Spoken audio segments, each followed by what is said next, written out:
The night inspector Daniel Cross arrived in the town of Hollow Creek. The rain had already been falling for 3 days. The case file in his hand was thin, too thin for the number of missing people reported. 7 disappearances in 2 weeks, all near the same place, the old Briar Asylum, closed since 1989. Locals said the screams still echoed there at night, but Cross didn't believe in ghosts. He believed in killers, the kind that hide in forgotten places, feeding on fear. When he stepped inside the gates, his flashlight flickered once. The power grid here had been dead for decades, yet from somewhere inside the main hall, a single light glowed faintly through a broken window. "Unauthorized entry," he muttered into his recorder. "Time, 2:47 a.m. The front doors creaked open like something exhaling. The air was damp and smelled of rust and old medicine. Dust motes floated like ash, disturbed by his every step. On the walls, faded patient files still hung, faces blurred, names scratched out. He followed the light to the administrative wing. The room looked untouched except for a real projector spinning by itself, casting flickering images on the peeling wall. The film showed old therapy sessions, patients strapped to chairs, their mouths moving but no sound coming through. Then the image froze on a single frame, a girl with black hair and a hospital gown staring directly at the camera. Her lips moved again. No sound, just motion. Cross leaned closer. The film melted, the bulb burst. His flashlight died. Then came the whisper, soft, right by his ear. "You shouldn't have come." He spun around, gun drawn. No one there. But the corridor behind him had changed. What had been one straight hallway now bent left, then right, twisting in impossible angles. He pressed his hand to the wall. It was warm, alive. He checked his radio. Static. Then a voice broke through. "Inspector Cross, leave." It was his partner, Morgan, but she'd been dead for 5 years. He followed the sound, deeper into the asylum. Each door he passed bore a patient's name carved into the wood, but one door stood open, room 23. Inside, the walls were covered in hundreds of photographs. Everyone showed the same girl from the film. In each photo, she looked older until the last one. In it, she was standing outside the asylum gates, taken only days ago. Cross's chest tightened. Impossible. The door slammed shut behind him. The light flickered, and a figure appeared in the corner. A woman, hair dripping wet, face pale as frost. "You came back," she said, voice distorted like broken tape. "No," he whispered. "You're not real." She smiled faintly. "You said that last time." The air turned cold. He backed away, but the walls were moving, breathing. He fired at the door handle. The sound echoed like thunder. The door burst open. He ran through the corridor, the whispers chasing him now, hundreds of voices speaking his name in unison.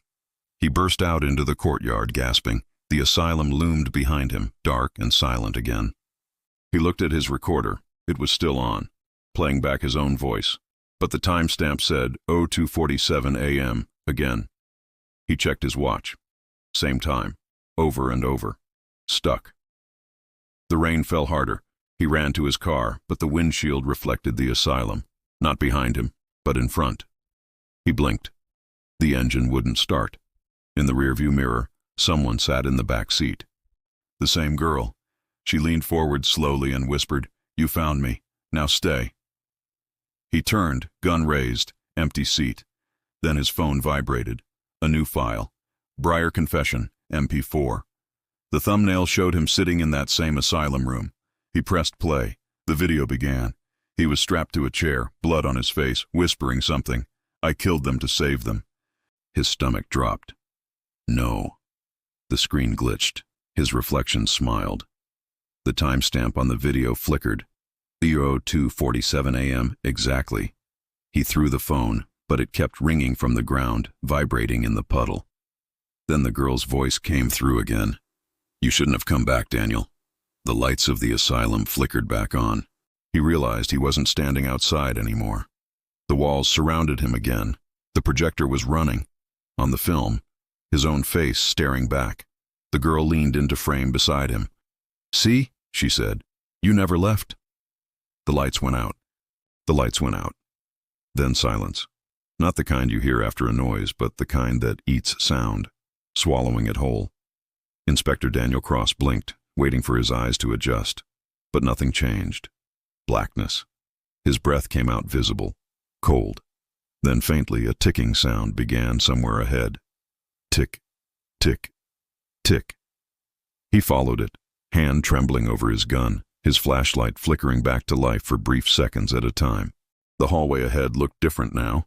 Walls cleaner, lights humming, charts pinned neatly in place. The asylum wasn't abandoned anymore. Voices murmured in distant rooms. Footsteps echoed. He turned a corner and froze. A nurse in a white uniform pushed a cart past the hallway intersection, humming a lullaby. She didn't see him. But the clock above her read 02:47 a.m. The same moment again. Daniel's voice cracked. "What is this place?" The nurse stopped, head twitching unnaturally before turning all the way backward. Her eyes were black voids. "It's your shift, doctor." Daniel stumbled back, shaking his head. "No, I'm not." But then he saw his reflection in the glass pane beside her. He wasn't wearing his detective coat anymore, a white lab coat. His ID badge read, Dr. D. Cross, Chief Psychiatrist. The world tilted. The nurse smiled with too many teeth. "Time to make your rounds." The lights above flickered violently. When they steadied, the hallway was empty again, decayed, silent, back to ruin. Daniel's voice shook as he spoke into his recorder. "The building, it's showing me something. I don't know what's real anymore." The ticking grew louder, like 100 clocks surrounding him. He followed the sound to the patient ward. The door was sealed with rusted chains. On the wall beside it, fresh fingerprints smeared in blood. He lifted the bolt cutter from a broken maintenance shelf nearby and snapped the chain. The door opened by itself. Inside were 7 beds, 7 bodies, each one sitting upright, their heads tilted to the same side, faces covered with broken clock faces, strapped around their skulls like masks. Their chests rose and fell, still alive. "Jesus Christ," he whispered. One of them twitched. A female voice murmured through the mask, "Doctor, you said it would stop. You said you'd fix time." Daniel stepped back. The voice was familiar. Morgan, his dead partner. "Morgan?" The mask cracked down the middle. Her eyes looked at him, glassy, terrified. "You promised it would end." "I didn't." "You did." All the others began moving now, slowly turning their heads toward him. "You promised it would end," they whispered in unison. "You said he'd stop waiting." Daniel bolted for the door, slamming it shut. Behind him, fists began pounding against the metal. The ticking now came from inside his chest, steady, mechanical. He tore open his shirt. A watch was embedded under his skin, gears turning with every heartbeat. "No," he whispered. "Not me." The hall lights flickered again. A shadow stretched across the floor, impossibly long.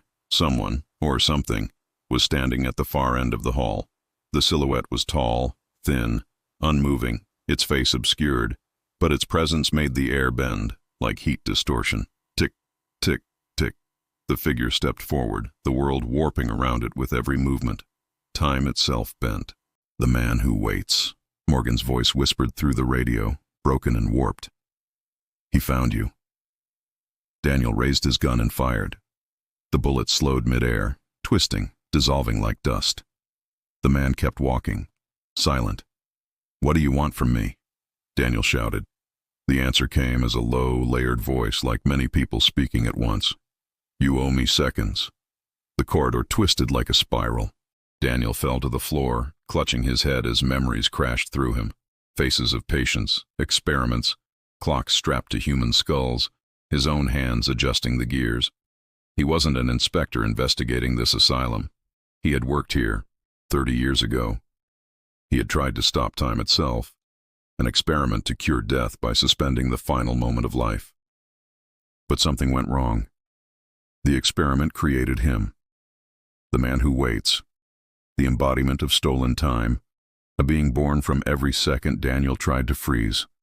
The projector crackled again, and a film reel began playing on the far wall. It showed Daniel standing beside his young assistant, Morgan. "We can save them," he said in the footage. "If we hold the dying moment long enough, they never leave." Then the tape distorted. The patient screamed. The lights exploded. In the next frame, Daniel stood alone, covered in blood, surrounded by broken clocks. He had killed them to save them from time. The man who waits rose from the flickering projection, stepping out of the screen. Daniel backed away. "No, this isn't real. I left this behind." The creature's face was a blur, constantly shifting through all the faces of those he'd experimented on. It reached for him, voice echoing through the asylum. "You didn't leave. You looped, again and again. You never left this night." The walls began melting, clocks dripping like wax. Daniel screamed, running through collapsing hallways. Every door led back to the same corridor. Every turn returned him to the same moment. 02:47 a.m. The asylum pulsed like a heart. He ran into the operating room, bright, sterile. On the table lay his own body, eyes open, mouth whispering silently. His reflection stood beside it, smiling. "You can't escape what you built," it said. "You built me." Daniel grabbed a shard of broken glass, panting. "Then I'll end it." His reflection tilted its head. "You can't kill time." Daniel drove the shard into his chest. The ticking stopped. Silence. Then light. He opened his eyes. Morning. The asylum stood quiet, decayed again.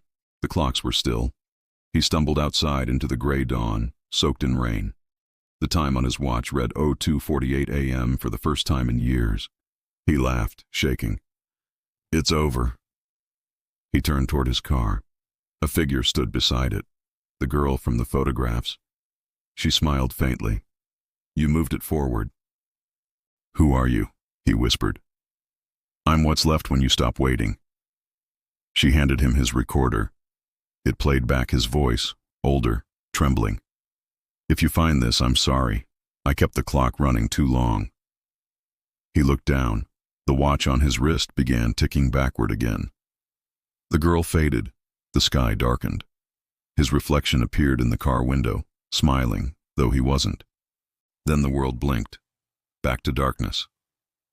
The lights of the asylum flickered on again behind him. The clock tower struck 02:47 a.m. He dropped the recorder. The last thing it captured was his whisper, "The hour never ends." Then static.